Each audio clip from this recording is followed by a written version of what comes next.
പ്രത്യേകിച്ചും ഫാമിലിക്ക് അതൊരു വലിയ സന്തോഷമാണ്. ഫാമിലി എന്ന് പറയുമ്പോൾ ഇമ്മീഡിയറ്റ് ഫാമിലി, പാരന്റ്സ് ഉണ്ടായിരിക്കും, പിന്നെ എക്സ്റ്റൻഡ് ഫാമിലി എല്ലാവരും. ആൽവിന അവള് ഡോക്ടറായി. അപ്പൊ എങ്ങനെയായിരുന്നു അവരുടെയൊക്കെ റിയാക്ഷൻ? എന്തായിരുന്നു? അച്ഛൻ എന്നെ ഭയങ്കര ഹോപ്പാണ്. അച്ഛൻ പ്രതീക്ഷയുണ്ട്. അച്ഛൻ പറയും അവക്കതറിയാന്നൊക്കെ. ഒന്നുമില്ല, സിമ്പിൾ ആയിട്ടൊരു ഡോള് കൊടുക്കുന്നതായിരിക്കും. ഞാൻ 3rd ഇയർ ചെയ്യുമ്പോഴാണ് എൻ്റെ അച്ഛന് ഒരു ഹാർട്ട് അറ്റാക്കിന്റെ ഒരു ഇഷ്യൂ വന്നിട്ടൊക്കെ. അപ്പൊ ആ ടൈമിലൊക്കെ നമുക്കത് കോറിലേറ്റ് ചെയ്യാൻ പറ്റും.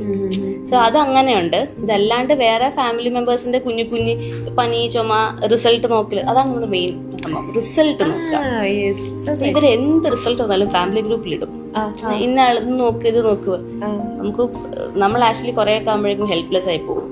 ബിക്കോസ് ഇത് ഇന്നത് നോർമൽ ആണോ അല്ലേന്ന് നമുക്ക് പറയാൻ പറ്റും.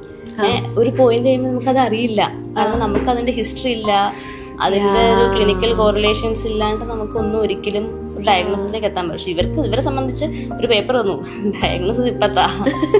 അപ്പൊ നമ്മളിങ്ങനെ പറയുന്നിടത്തൊക്കെ പറയും ചില സംഭവങ്ങളൊക്കെ. ഇപ്പൊ മെഡിസിന്റെ ഡോസ് മാറിയതെന്നോ അല്ലെങ്കിൽ ഇന്ന സംഭവം ചെറുതായിട്ടൊരു പനി വന്നോ, അതൊക്കെ നമുക്ക് ഡീൽ ചെയ്യാം.